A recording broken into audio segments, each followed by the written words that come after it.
Aziz doston, assalamu alaikum, namaste, sat sri akal, good afternoon, bonjour.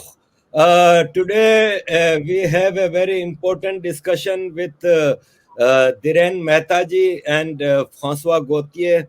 It was a long time wish to have these wonderful people on my program. We have a very important topic today to discuss on COVID-19 attack in India and how international governments and media. Governments are supportive, but left media is not supportive. So I welcome Dhirenji and Francois to my program. It's our pleasure to be on your program, Arif Bhai. Yes, absolutely. Thank you very much. My first question to you, Mr. Dhiren Mehta, as you live in United States, and you have Yes. seen the devastating attack of COVID in USA last year, and situation was so bad. But still, the media was not playing that negative role that today we see in India.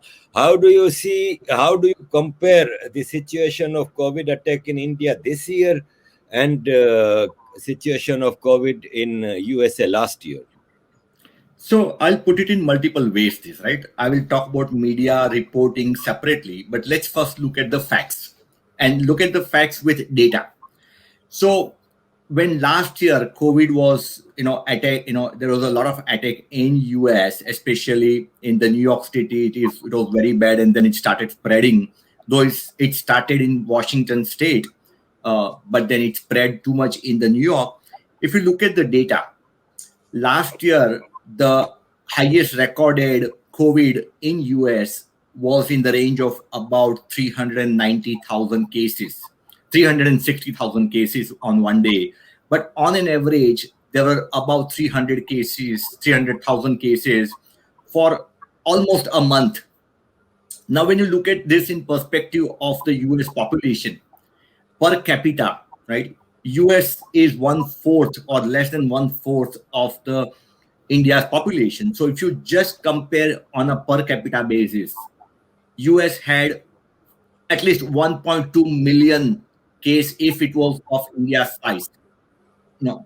So today, and then there are other talks that in India it is underreported, but there are enough evidence. And in fact, coincidentally, one report came out just yesterday, and I can share the link of that later on in this program, that the US and most countries underreported that. And as per that, particular survey that was done, that came out yesterday, US actually had 900,000 deaths.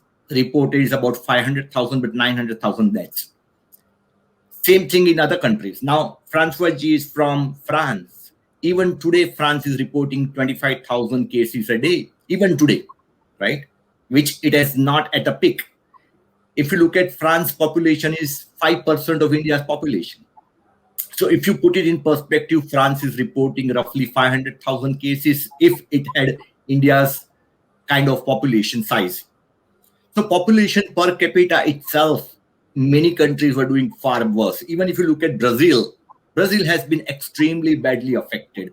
If you look at Germany was reporting about 50,000 cases at peak. So if you look at all this in the perspective of their, in fact, Arif bhai, you live in UK during January, February this year, when it was inundated with a new variant, the UK was reporting about 50,000 cases a day, if I'm not wrong, right? And again, look at UK's population; it's just 66 million. It is less than 5% of the India's population. So first, look at per capita number.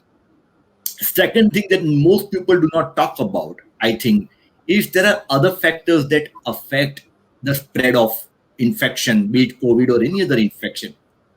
For example, population density. It is different. Population density by itself, India has far high population density. And if you were to compare, look at in US, New York City was badly affected because of high population density. And if you look at wherever the population density is high, in fact, many European countries use population density last year as a reason why they were having so much of spread. So when there is high population density, the possibility of any kind of social distancing goes down.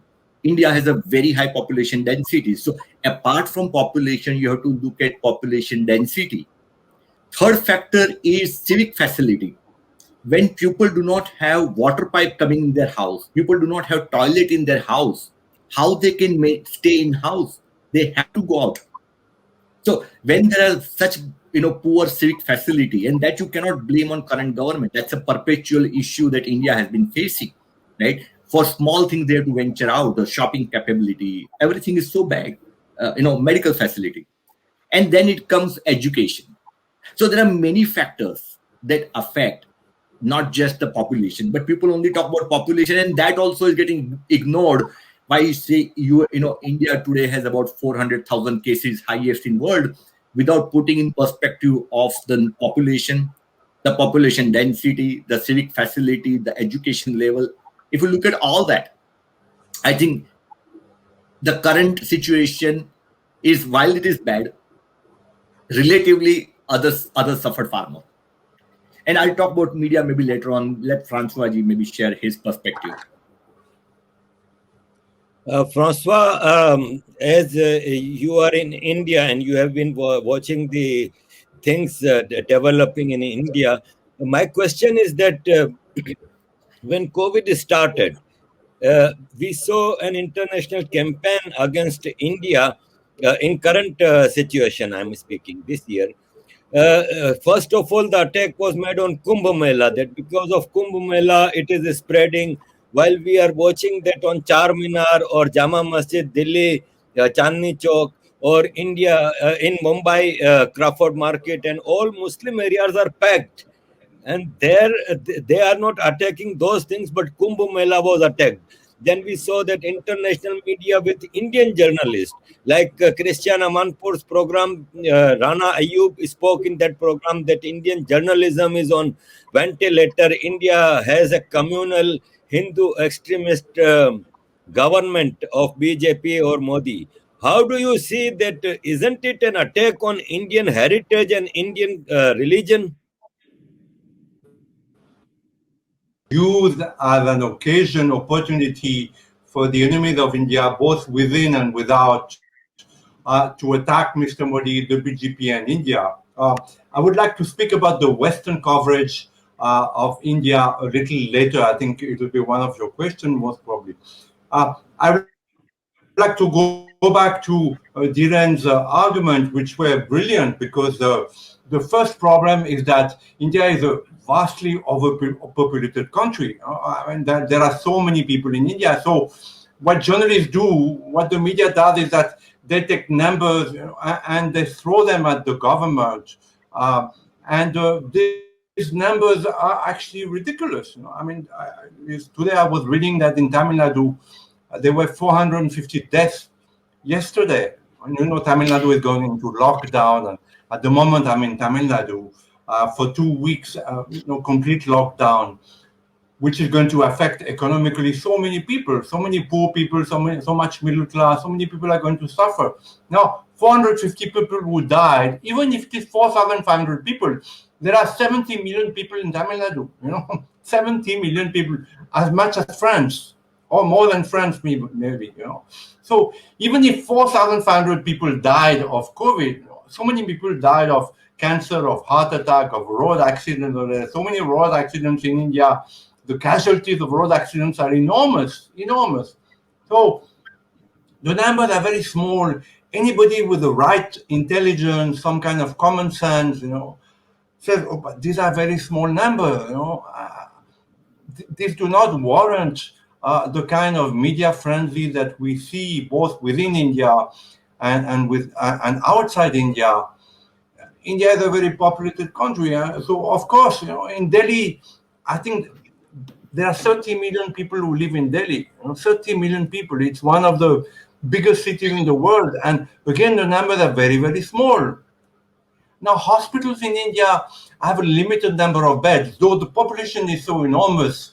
They have 200 beds, 300 beds. At the moment, I'm near one of the biggest hospitals in India, in India called Jipmer, Gorimedu, one of the biggest, probably the biggest hospital in India.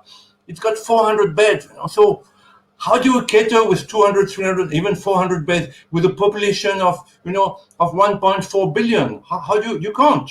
Well, there's lack of preparedness. And I think one of the accusations that has been thrown at Mr. Modi is that India was not prepared. That oxygen, oxygen is something which is under the bureaucracy in India. It's supposed to be, a drug. So there's a law which was in 1940 made by the British that oxygen has to be controlled by the government of India. So the government of India should have prepared for a second wave. Nobody knew that it would be so severe, of course, but the government of India is definitely guilty that it should have stored oxygen because it controls oxygen. But what pains me most is the role of the media. The role of the media is so dark and so negative. It's depressing. So on the one side, it is true that this wave is. We have many of our friends in Delhi, in Bombay, in Pondicherry, everywhere who have been touched by COVID, who have got COVID, but none of them have died. All of them have some fever, lack of smell, lack of taste, all these symptoms, but none of them have died. So the media has amplified this tragedy, which is COVID, and it's the biggest enemy, in my opinion. The media and the doctors and the allopathic body and the lobby of the big pharmaceutical companies, they have played for their own benefits on this tragedy, and the government has fallen to that blackmail. We see in India, Mr. Modi said no lockdown, and every state, even BJP states, belonging to the BJP, are going into lockdown. Bangalore, Karnataka, which is a BJP-controlled state, is going on Monday, 2 weeks lockdown. So, I'm a lover of India, and it pains me to see that China, which gave this virus to the world, whether it was willingly or unwillingly, it came from China. There's no doubt about that. That China has no second wave, no third wave. China has started producing full steam and is again, feeding the world with all its goods. The world is struggling with COVID, and India, which was supposed to overtake China economically, has gone down. The GP, the income has gone down. Everything has gone down economically. It looks like there is no justice. At the moment, it looks like this is real Kali Yuga, and there is no justice. The evil people seem to triumph. And the people who have a good karma, because India has quite a good karma. It never invaded any other country. Hindus, the majority of India, are good people, very compassionate, accepting people. But India is suffering a lot. Under attack from all sides, from within its own media, its own intellectual, the opposite party. What happened in West Bengal is, breaks my heart. Is that, it happened in 1946. That Muslims went on the rampage and, and chased out the Hindus. It happened in the Caliphate in Kerala. It happened again in West Bengal. It breaks my heart that the Hindus who have their own government, the BJP at the center, is such a weak government. That Mr. Modi is silent all the time, doesn't say anything. Anything can happen to a Hindu, and Mr. Modi keeps silent.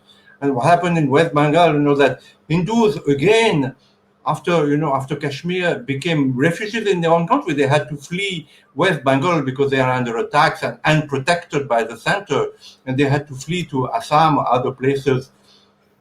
It breaks my heart. I don't know if there is a God. Actually, I'm not sure there is a God at the moment.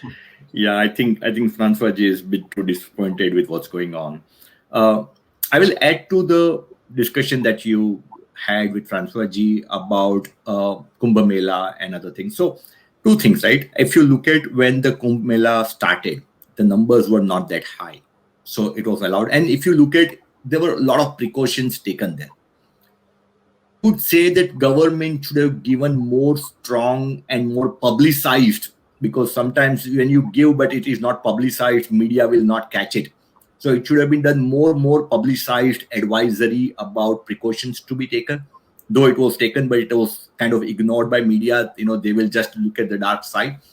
So I think current government's PR somewhere is lacking. They are not good at PR. So they should do more publicities of all these things. Secondly, yes, there were risks and advisories should have been given.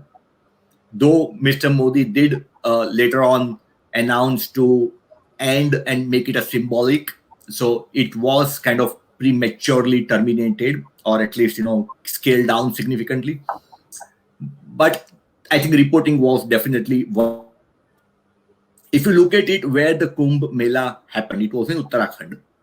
But if you look at the number of cases in Uttarakhand, is not. In fact, at that time, it was Maharashtra that was reporting far more cases, and Delhi, not in Uttarakhand, right? So Maharashtra was reporting high cases, whereas Kumbh Mela is happening there. So, I mean, if you look at the correlation, there is nothing like that. And another thing that a lot of media talked about is Bengal in terms of rallies and all that. But again, if you look at it, even today, after almost more than 8-9 days, 10 days since rally is over, you don't see that high number in West Bengal. If the political rallies were culprit, why the cases are high in Maharashtra or now in maybe Bangalore, in Karnataka or Delhi for that matter, but not in Bengal. So you look at only one side picture with your political agenda and report. That's what actually is happening, unfortunately. I think the media worldwide has become extremely agenda driven, and that distorts the objectivity. My next question. Yes.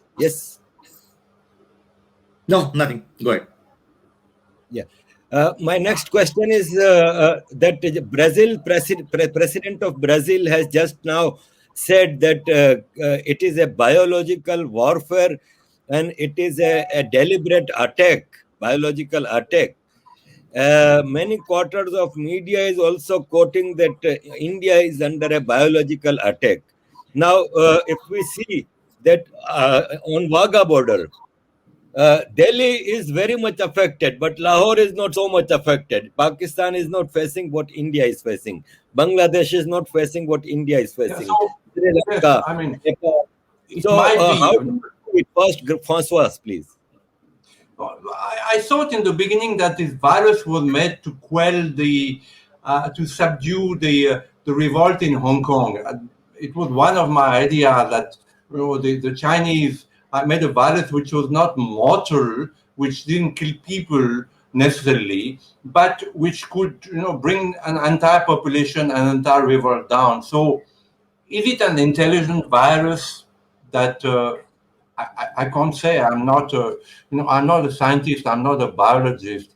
Certainly, it looks like it's intelligent, that it is mutating, into more lethal form, into more dangerous forms. It keeps, mutating, and it did. What India is suffering now seems to be the worst form of COVID. So the virus that is attacking, the mutation of the virus that is attacking India at the moment is certainly creating a lot of havoc. So again, what surprises me is the lack of reaction in the world against China. I mean, people are not stupid. I mean, the head of government, whether in the US or in France or in England or in Germany, must have some questions. Their intelligence services must tell them. They must tell them, that there is a doubt about, about China, about this virus. There is a doubt. But nobody's questioning China. Nobody is questioning China. Even India, which is suffering more than anybody from this virus, also suffering from the Chinese military heavy hand. In Ladakh at the moment, I think the Chinese who had gone in India into negotiating and pretended that they were withdrawing are actually reinforcing their troops. So we are going towards another confrontation between China and India. India at the moment is weak. It is suffering from the COVID. I think economically, India must not be doing so well also. So I am surprised that the world is not questioning China, as you are questioning now about the virus, about how it was created, whether it has an intelligence, whether it was thrown in a knowing manner to the world and to India. So, But I would like to add that India is under attack also by the Western media. As a journalist who has defended India for 30 years, and tried to say to the West, look, India is the country of the future, not China to invest because it's democratic, it loves the West, it's got a law system, people speak English, Indians have integrated all over the world and shown that, they adapt to the West. So invest more in India. But the West lacks an India which is poor, which is suffering, of slums, of people dying. And there has been an onslaught, forget about China, there's been an onslaught of the Western media against India.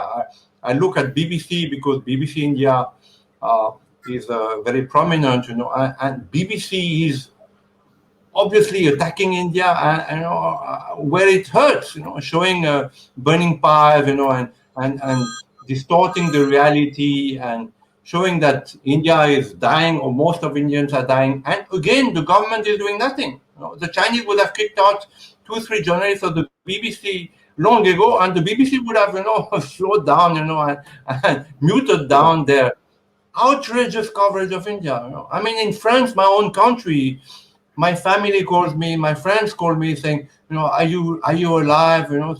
We are showed funeral piles, people being burned all the time, and newspapers are talking about plane loads, which are so. That image, that colonial image of an India which starves is something that the West loves. But India is, again, it's India's fault. The Modi government is not reacting, is letting the BBC slander India repeatedly. I know for a fact because I'm a journalist and I'm part of the Delhi correspondent club. There's a Western correspondent club in Delhi, where in the old days, most of the Western correspondents were affiliated and you would come there to have a drink, to talk.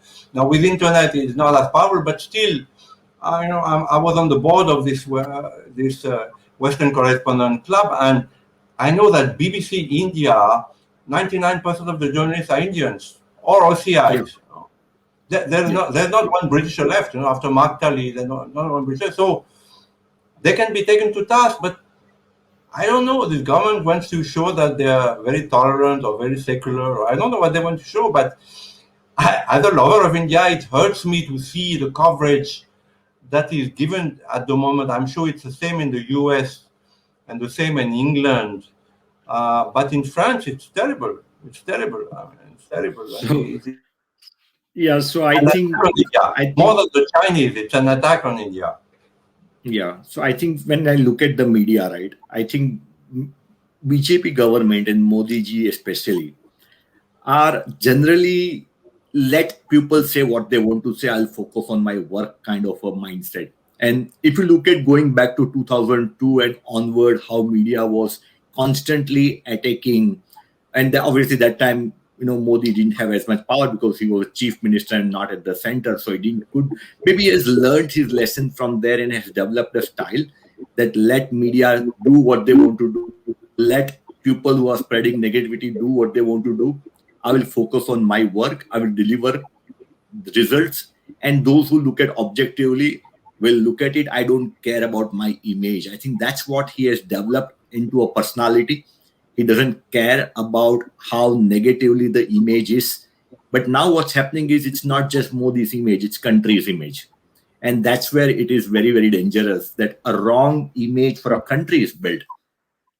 In their attack against Modi, they are now attacking both Indian journalists as well. If you look at the kind of coverage, they are attacking India. They are giving bad press, bad image for India. That is very bad.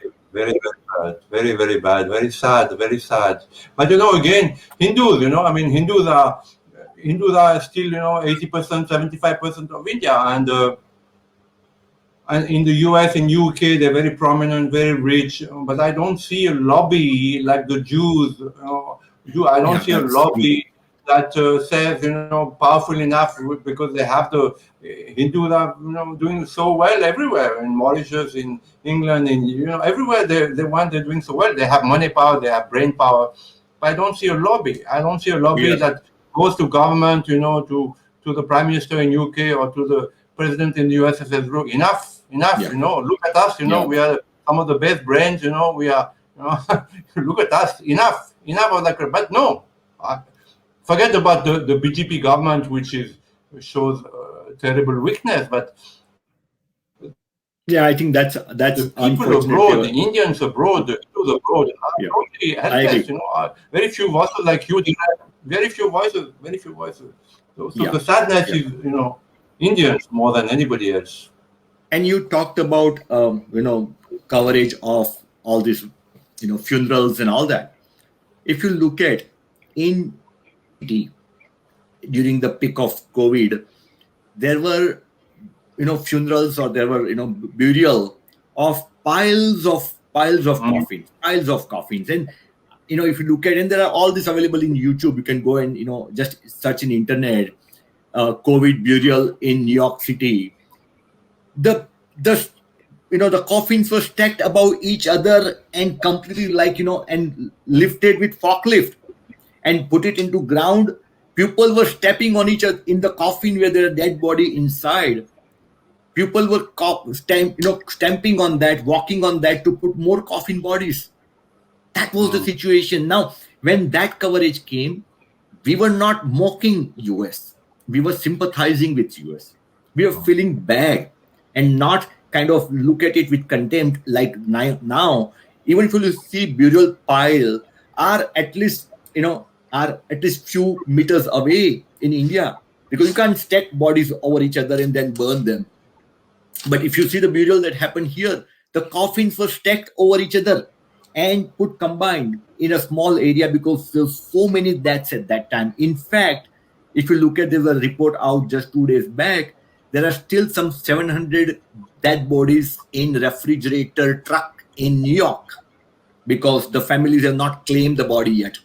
700 bodies lying in a refrigerator truck 1 year after. Just look at in Google, you'll find it.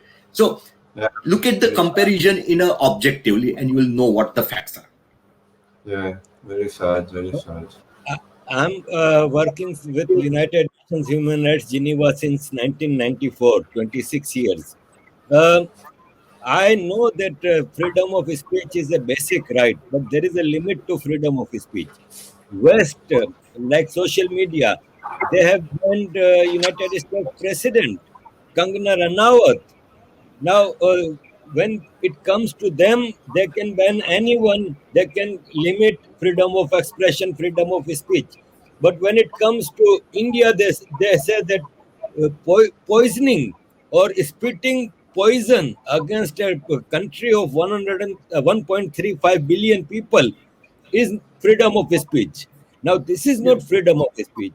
Dhirenji and Francois, uh, during this surge in COVID 19 in India in April, we saw another very disgusting thing, that artificial shortage of medicines, fake medicines, storage of oxygens, and these things, and increasing of prices. Like yesterday, one man from Khan Chacha shop, a supporter of Delhi CM Kejriwal. His restaurant had piles of oxygen cylinders and all these things. What do you say about this? That of course, I understand that when you have 300, 400,000 cases daily, you don't meet the required need of oxygen and all these things. How do you see this? So let me first make a comparison again, since I live in US, and during last surge in US, I was volunteer for COVID. So I have first-hand information, because I was volunteering to help the community, local community in COVID. Here, if there are so many old age homes completely wiped out, people completely, everybody, there are old age home with 78, 56. There are one with 128 people living in the old people living in that. Everybody died. I mean, there were at least 20 old age homes in New Jersey, New York combined, at least 20. And I'm talking about New York City, not the entire New York state. Completely died, wiped out, including some support staff and people. That was the surge. Uh, that time, US was severely suffering with respect to ventilators. Why I'm making this comparison? Because when the US suffered, also the numbers jumped suddenly, and country was not prepared. Nobody was prepared for it. In India, it was looking like things were coming down in February, March, and that's why maybe government didn't prepare for it. Because when you have to prepare for so much of oxygen, you need a storage capability, you need transport capability, apart from manufacturing capability, you need ability for people who can handle it. So there are many things to be put together. To prepare for that, you have to divert from industry. Industries were already suffering. You cannot just say that you'll divert everything from industry. Even if you were to produce that, where would you store it? Store it. You need compressed containers to store it. So one thing is to say that you have to increase manufacturing, but the question is the whole logistics around it needs to come together. And was government knowing that it will be like this? No, nobody knew that the surge will be so sudden. People maybe thought that there can be second wave, but so sudden and so severe, I don't think anybody imagined. So the new variant that came, which is so lethal and it spread so fast, right? That was not something that could have been anticipated. So yes, first of all, if you look at in a hindsight, there could have been more, capacity. But if you look at it in last just 1 month, the oxygen capacity in India has grown 3.5 times, 350%. All the industrial oxygens are now getting diverted. That there are oxygen express trains with a green corridor. What it means is that it will not have any signal in between. It will go at the highest possible speed. There won't be any other train running on the track while that is going on. So green corridors were created with some, there were pilot train ahead of that so that it clears. And that kind of facilities were suddenly arranged. There are ships that are also now providing COVIDs from a logistics transportation standpoint. So I think it has been done. Unfortunately, there are people who take advantage of the situation. Yesterday, one of the cabinet minister of Kejriwal government was found with some 600 plus, you know, uh, oxygen containers in his house or shop, whatever. And there was this call, Carla, I believe. I don't remember his name, only Carla or somebody who ran away, who had oxygen concentrated again from close to Delhi government. So unfortunately, people are taking advantage of the situation. They are doing black marketing of the medicine. They are doing black marketing of the beds. Hospital beds are being black marketed, and this is it is extremely disturbing situation. And Francois is of course being he's reporting that in India as we speak, so he will talk more about it. But this is what I see from distance.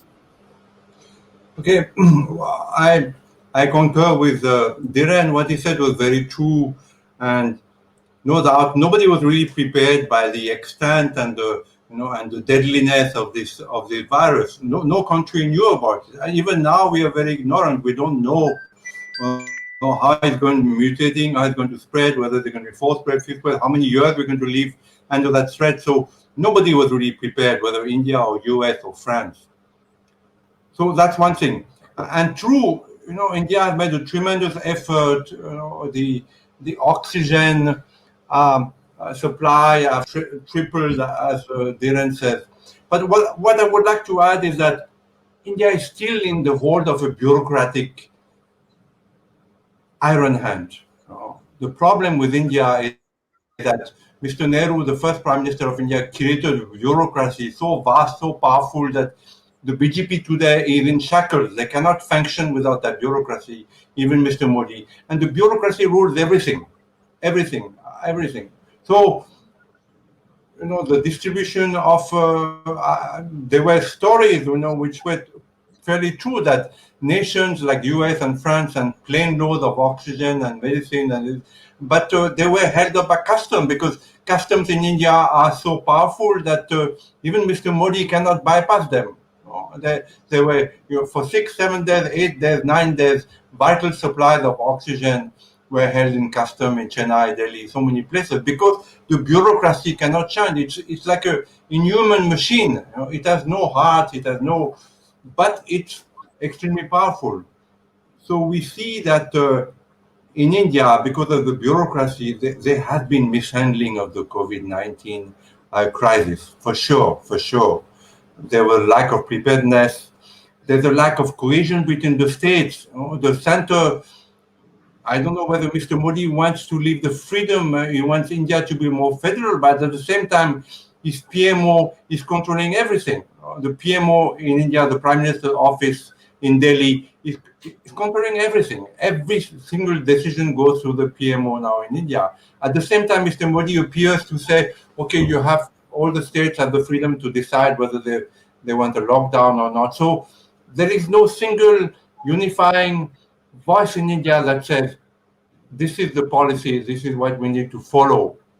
As a result, everybody, including in Delhi, which is the capital of India, where Mr. Modi sits, the government sits, they do what they like. They do what they like, and it's chaos. It's chaos. Right? It's chaos. So I will. So I must add something because I have on the ground experience. My wife and I got vaccinated. We're trying to get our staff, both in the museum, in the Shivaji Maharaj Museum in Pune, as well as our staff in Delhi and Pondicherry vaccinated. There's a lot of resistance because the media has amplified the deaths by this AstraZeneca.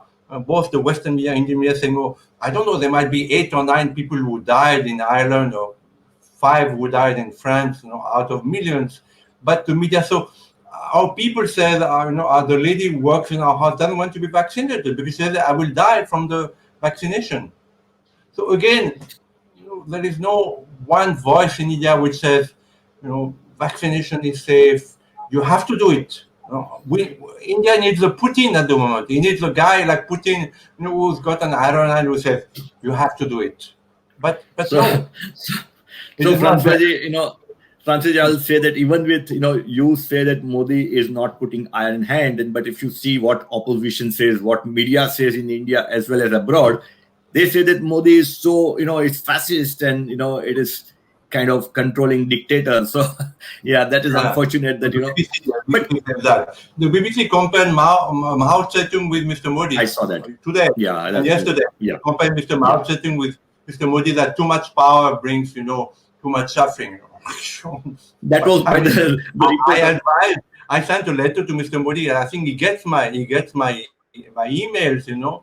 That you have to take some action against the BBC. They're bringing the worst image of India, and every journalist in India and abroad is following their lead. You have to take some action.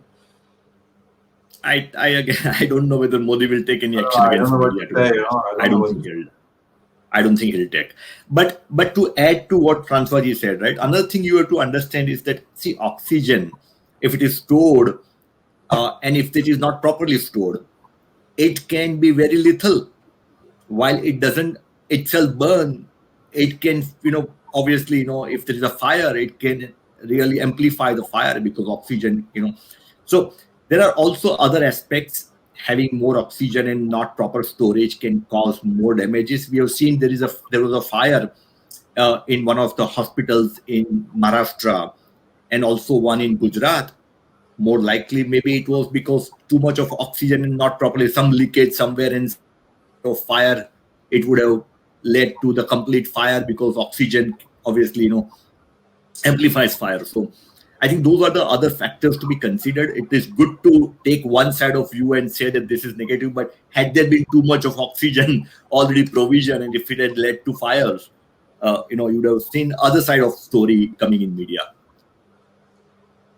I would take an opportunity to ask one very important question apart from COVID.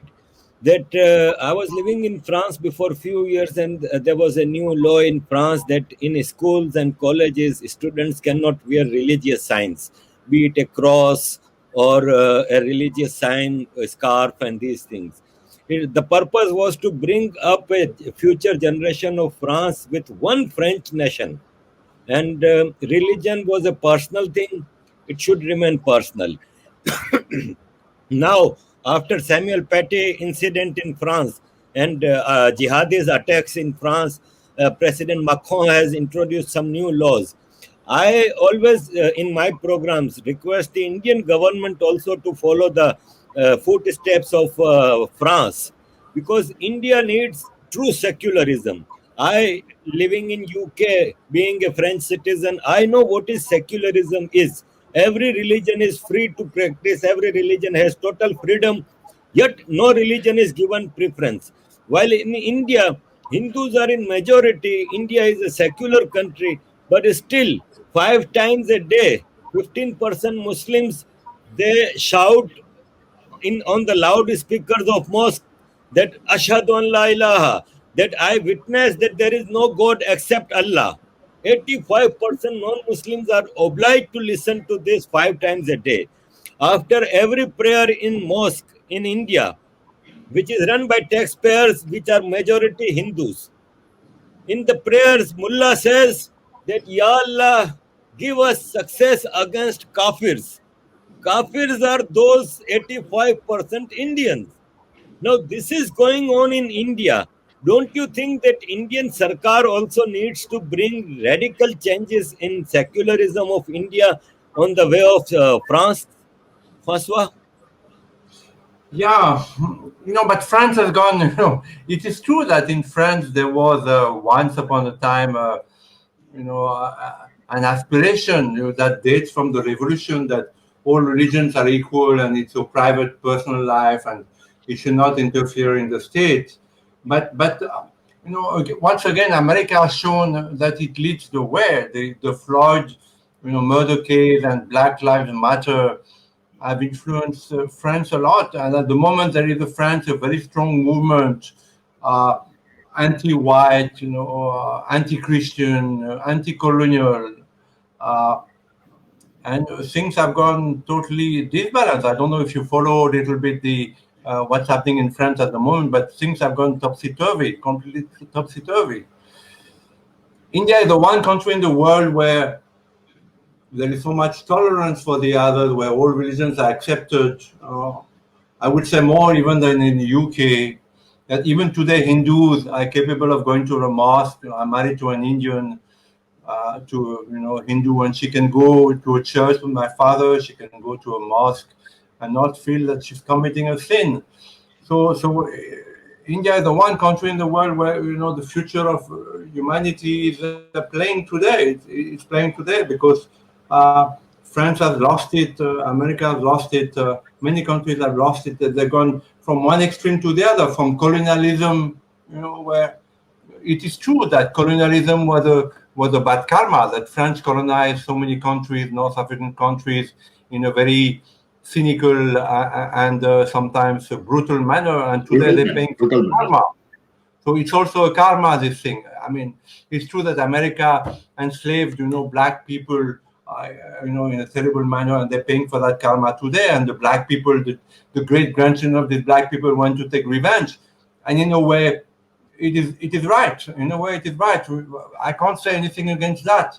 But at the same time, in India, we see that Islam, once upon a time was accepting the other. There was a cohesion between Hindus and Muslim, but today they're also going away.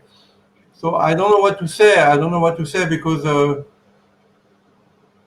I believe that India, as Sri Aurobindo said, Swami Vivekananda said, today many gurus are saying, India needs to be the spiritual leader of the world, needs to show the world, what is the future spirituality, what is the true spirituality, what is the true religion, beyond religion. But at the same time, India is down at the moment because of COVID-19. This is the very subject of this webinar, and unless India comes out, fights the COVID-19 in a strong and cohesive way, comes up economically and politically and militarily, against China, because China is the enemy. It is not only the enemy because it spread COVID to the world knowingly or unknowingly, but it's the enemy because it wants to dominate the world economically and in a military, nuclear, maritime manner. So there are great challenges today, and India is at the center. Unfortunately, what the West is showing of India now is only burning piles and people dying by the millions. So I'm a little, as a defender of India, I'm a little, but still hopeful, still hopeful. So to extend to what you talk and what you asked Arif by about in India, secularism and all that, I think there are multiple aspects to that, in my view, and looking from distance though. And of course, I lived in India. I'm born and brought up in India, very closely still connected, even living in US. I think there are multiple aspects to this. First, I think the majority Hindus in India are by nature and by upbringing and by, I think, religious teaching, accept various forms of worship. In Hinduism, because there are so many different gods and so many ways of worshipping, that for us, if somebody is praying to Allah, it's just one more god. We don't differentiate that it's a different god, because we are used to many forms of god. We are used to that there are many different ways you can worship. So for us, we don't see that as that it is something different than what our way. It is not different from our way. It is one of our way. I think that's how we have been taught. That's how our religion is, because somebody can worship to Shiva, somebody can worship to Ganesha, somebody can worship to Durga or Saraswati. So there are lady forms of there are, in fact, there are non-human form, like somebody can worship to Hanumanji. And we believe that the god can manifest in many different ways. So if somebody is worshipping Allah, there is nothing wrong about it. What is being taught, I think we sometimes, okay, it's their way of working, let them do that. What is wrong is the political vote for the sake of vote is wrong. And I think we'll not get into this because this discussion is focused on COVID, but that is wrong. And by the way, for your knowledge, I have lived in UK for 3 years. And I was in UK from 1998 to 2001, or 2002 actually. And I've seen the situation in UK that time, and I think things have gone worse there also. And I was living in a little bit of hotspot for some time, not for the entire 3 years, but I was living in a hotspot very close to Luton, for about 8 months or so. And then I was living in Kilburn for the rest of my time. And Kilburn is a very safe area, but Luton, you know how it is. So I've seen that firsthand, but obviously I'm talking about 20-year-old story. Things have changed since then even. So I wouldn't go much deeper into that area, but UK is not, it has its own challenges. Agreed, Dhiren bhai. Before going to the last part, where I would seek your both of you's last thoughts, I would differ on one thing. I have read Bhagavad Gita, and Gita does not confine you to one god. It says that you may worship whomever you Yeah. want, but you have to take care of your surroundings. There's people around you, animals around you, plants around you, your climate, Yes. everything. This is Yes. what Gita says. But I have studied in madrasa, and madrasa teaches first thing is that you are Muslim, only you are correct. Only you will go to paradise because you are Muslim. So here I agree that everyone is free to worship whomever they want. If they want to worship Allah, it is their choice. But this teaching, you said that political Islam is wrong, but it is happening to every Muslim child, even in UK and France. Children go to madrasas after school, and there they get this teaching that only you are correct. So, as you said, that the topic is COVID, so we will come back. Last thoughts of you both on current situation of COVID in India, please, or anything else. Dhiren, please. Okay, I'll go first. The way I look at it, right now there are 400,000 plus cases daily. I think the way the infection is spreading, and knowing that this is far more lethal and far more infectious, I think the cases can go much more higher for at least next about 3 to 4 weeks. I think the answer is widespread vaccination. Unfortunately, those who are kind of criticizing right now government that why did they export and all that vaccines earlier, many of them are the same people who were questioning the vaccine earlier and say that they will not take vaccine because it is supposedly Modi vaccine or BJP vaccine or Bhagwa vaccine. I've heard many other things. Many of the people who are criticizing or questioning vaccine, and Francois did talk about, some of the people in his staff are also worried about vaccine because of the wrong publicity. Yes, vaccines were exported, and I think government had obligations because especially vaccines that are made with AstraZeneca, the raw materials are coming from outside. We are importing raw materials. The vaccine IP was done by AstraZeneca.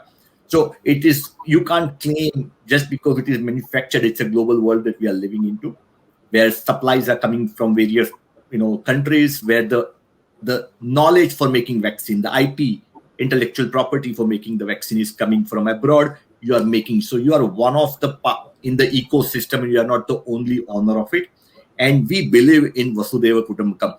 So I think vaccines were exported, and we see the benefit of that now. So many countries are helping India, because now India needs right now not vaccine as much, but what India needs is oxygens and other supplies. And because India helped other countries, we are getting help today. We are in a position to demand. So I think exporting vaccine was good. So coming back to situation, I think it will go up. I think we will see India crossing the US tally of 330 million plus COVID cases. But then again, if you look at in the perspective of the population, as I mentioned earlier, even if you ignore other parameters that affect spread of COVID, like population density and civic facility and medical facilities and education, etc., even just looking at the number population ratio, India would still not be the worst. Brazil would be the worst, I believe. UK, US is definitely 330 million is already crossed. I think there could be also third wave. So rapid vaccination is the way, and government has to prepare for third wave as well. I think we'll see a number of 50 million roughly. Yeah, absolutely. I'm more concerned about the economical and political consequences of COVID-19 in India. As you all said, it's an opportunity for the enemies of Mr. Modi and the BJP to attack him personally, and this might bring him down. This would be a great tragedy if COVID-19 would see. I don't think the return of the Congress, because they are a spent force, but maybe some other regional party, maybe not Mamata Banerjee, but why not Mamata Banerjee, who beat the BJP against all odds in West Bengal? Some other leader who would bring down India, and by 20, 30, 40 years. So I'm concerned about that. I'm very concerned about that. Economically, of course, always looking at China, always looking at the fact that from a dharmic point of view, India is a more important destination economically and even strategically, from a military point of view, geostrategic point of view for the West than China. There has to be some miracle, because it looks like COVID-19 is a danger to India's democracy, and and to the hope that Mr. Modi brought when he became prime minister, with his goodwill and honesty and non-corruption and drive, and which have gone now to a little bit of waste, because he's got so many setbacks in his second tenure. Of course, COVID-19 being the biggest setback, which has cut him off from the roots. I don't think Mr. Modi is able to listen to the mood of people. And I see, because I'm on social media, I see so many fans of Mr. Modi, die-hard fans of Mr. Modi, who are beginning to question the BJP, beginning to question him indirectly, maybe. So the eroding of his fan base is something that is very worrying, very worrying. And I think even within own party, not openly, but there must be some ministers, some BJP stalwarts who are beginning to question Mr. Modi. That at the moment India needs a strong leader, and it doesn't look it has it. It doesn't look that Mr. Modi, the man of Gujarat, the man who quelled so many things, is able to hold hold India together.